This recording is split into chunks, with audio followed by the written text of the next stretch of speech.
Victory is Priced by Alexander Freed concludes the Alphabet Squadron trilogy.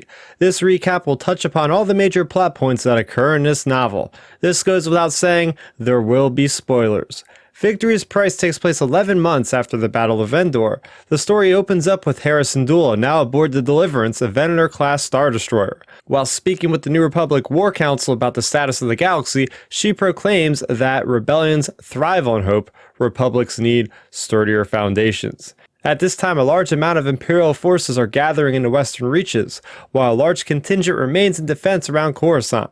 Absent from both of these large gatherings is Shadowwing, who was able to retreat from the battle at Troith. Nath Tensent and Chasna Chaddock go to the Circus of Mortal Appetites to obtain information from a broker.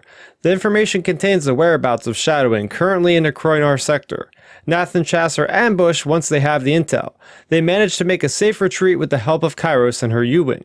Hera and the Deliverance comb the Kroinar sector and come across Imperials in need of help. Will Lark, now in command of the squadrons aboard the Deliverance, investigates. The Imperials are frightened and tell them they are attacked by fellow Imperials. The Imperials at fault for the deception are the 204th, aka Shadowwing. After the battle on Troith, they are able to escape on a bulk freighter known as the Yadiz. Their force now consists of the Yadiz, 2 Raider-class corvettes, a smaller freighter, plus a Gazanti converted into a surveillance ship. Commander of Shadowwing, Soren Keyes, has been ordered by Grand Admiral Ray Sloane to destroy disobeying Imperials. Sloane and all of her subordinates are known as the Imperial Loyalists. This is a second form of Operation Cinder, but lacks the tech of the first.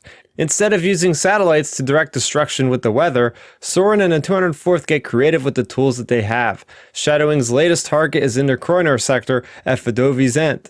They make the planet uninhabitable by destroying gas pockets on the surface, releasing deadly toxic fumes. Now that Hera and the Deliverance were on the trail of Shadowwing, their new mission is to protect the Imperial holdouts from the Imperial Loyalists. This is not an approved mission by the New Republic leadership, but many believe this is the right thing to do.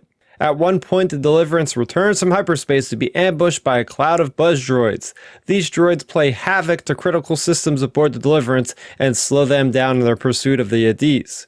Erica Quell's true intentions are murky at best. Shadowwing has no idea she was part of Alphabet Squadron. Throughout the chase in the Kroinar sector, Quell's been secretly feeding the New Republic intel on their current location. In one of the skirmishes during the chase, Quell, piloting a TIE, announces herself to the New Republic. At this point, Hera and the rest of Alphabet Squadron assume she was dead along with the Lodestar at Troith.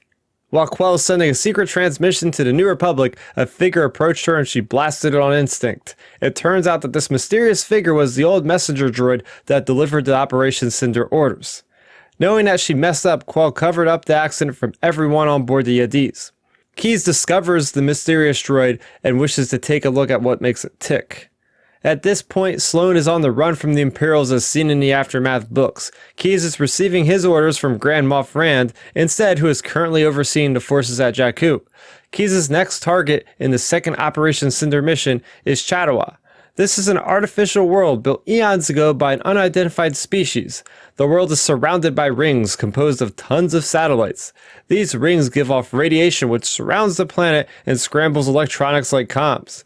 As the Deliverance enters Chatawa, the Yadiz dispatches a ship. Chasna, Chaddock, and Kairos see the ship leave and follow it blindly into hyperspace, abandoning the ongoing battle. Quell's target engineer is currently at the fuel depot on Natalik. This area was taken over by droids after the Battle of Endor, subjugating the sentient life to manual labor. The engineer happens to be a droid and it gets to work extracting the valuable information overnight. Shortly after Quell receives the sensitive data from the destroyed messenger droid, she is ambushed and captured by her own team. They want answers for her defecting to the New Republic. She manages to escape with just enough time to beam over the critical data to her silver ship before now being attacked by Chas.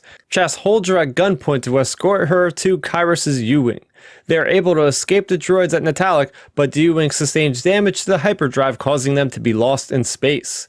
While this is going on, the battle continues at Chatawa. The forces of Keyes are able to slip in out of the satellites, making it impossible for Syndulla and her forces to take them out.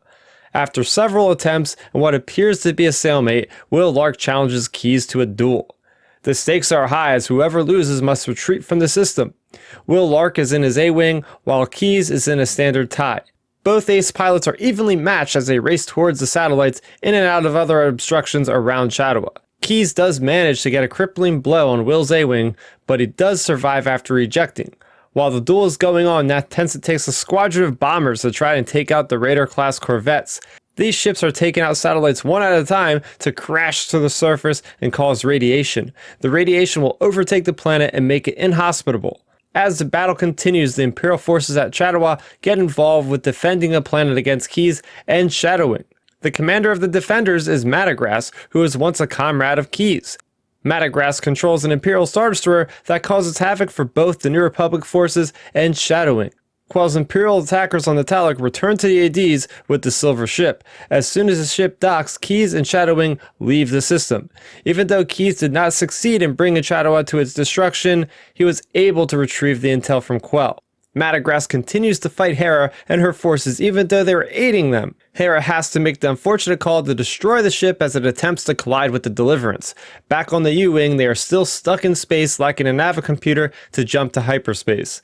Kairos is somehow able to intuitively pilot the ship to a destination in hyperspace. They crash land on a jungle moon that ends up being her homeworld. On this jungle world, an old Imperial outpost exists where they could find replacement parts for the U-Wing. This outpost was the same outpost that Kairos was a prisoner at when she met Carnadan and the torture droid ITO. While they stay overnight at the outpost, Kairos people are lurking in the outskirts. Chas, Quell, and Kairos work together even though Quell is on thin ice for defecting and keeping secrets. They destroy the outpost as a show of force to Kairos' people, proving that they are no supporters of the Empire. While they are repairing the U-Wing, Quell opens up a secret textcom call with Keyes and they discuss the information that was on the messenger droid. The information contains an algorithm for the selection of worthy Imperials to follow through with the Operation Cinder campaign. It's documented that there was a file on every single employee of the Empire. All criminal actions and all smaller offenses are on record, linked to the central database on Coruscant. If the New Republic got a hold of this information, they could use it to criminalize every single Imperial with a blemished record, preventing them from having a new life in the New Republic. Keyes' ultimate plan was to provide all Imperials a fresh start in the eventual New Republic galaxy regardless of their actions during the Empire's reign. Keyes receives orders to report to Jakku where a final stand against the New Republic will take place. Once there, he promotes Bruce as leader of Shadowwing as he undergoes his mission to destroy the databank on Coruscant. Hera is part of the War Council to decide the fate of the galaxy at the Battle of Jakku.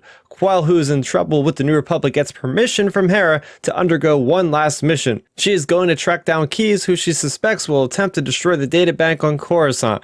The destruction of the databank would cause thousands of casualties due to collateral damage. The Deliverance, Nath, Will, and the rest of the squadrons would go to Jakku to specifically deal with Shadowwing. Will does not wish to fight and announces to the squadrons that he will assist in other ways. Nath takes command in his stead. Will is able to connect the pilots of Alphabet using a long-range comm so Quell can speak and hear everyone. This does provide Alphabet Squadron with a morale boost. It's hectic in the battle above Jakku and difficult to pinpoint where the ADs is. They notice a trend in ships not communicating and use that as a guide to locate the ADs. It turns out that the ADs was able to cloak itself using tech recovered from Chattawa. This tech creates a sort of bubble around the nearby ships, masking communication while also making flight a little strange. Throughout the battle, communication is open to everyone who is inside the bubble of the ADs. Imperials can hear Alphabet Squadron, and they can have conversations like they did at the Oradell Cluster, Pandemnai, and Troith. Aboard the Deliverance, Will does his best to assist the crew in keeping the ship alive. He is ambushed by a female that turns out to be Palai Cedia, aka Blink, undercover for Shadowwing. She is able to detonate a bomb aboard the Deliverance which causes massive damage and is the killing blow for the Clone Wars era ship. Everyone on board evacuates, leaving Hera on the bridge to make a last shot at victory. Nath and his bombers and Hail Squadron make run after run on the ADs, losing men left and right. Chas and him make a crippling shot to the engines on the ADs, causing it to stop its forward momentum. Shadowwing stops the attack on the Deliverance and retreats back to the ADs. Hera, the last one on the Deliverance, steers the ship to eventually collide with the ADs. She barely manages to escape on the Ghost before the ship explodes. The Battle of Jakku wages on with many losses on both sides, eventually ending in victory for the New Republic. During the battle, Keyes approaches Coruscant in his TIE, which is blockaded by several Imperial ships. He is able to use tech from Chattawa to disrupt the blockade to get to the Imperial district. Through the confusion, Kairos and Quell are able to slip through the blockade soon after Keyes. Kairos is able to hold off several waves of TIE strikers while Quell goes after Keyes.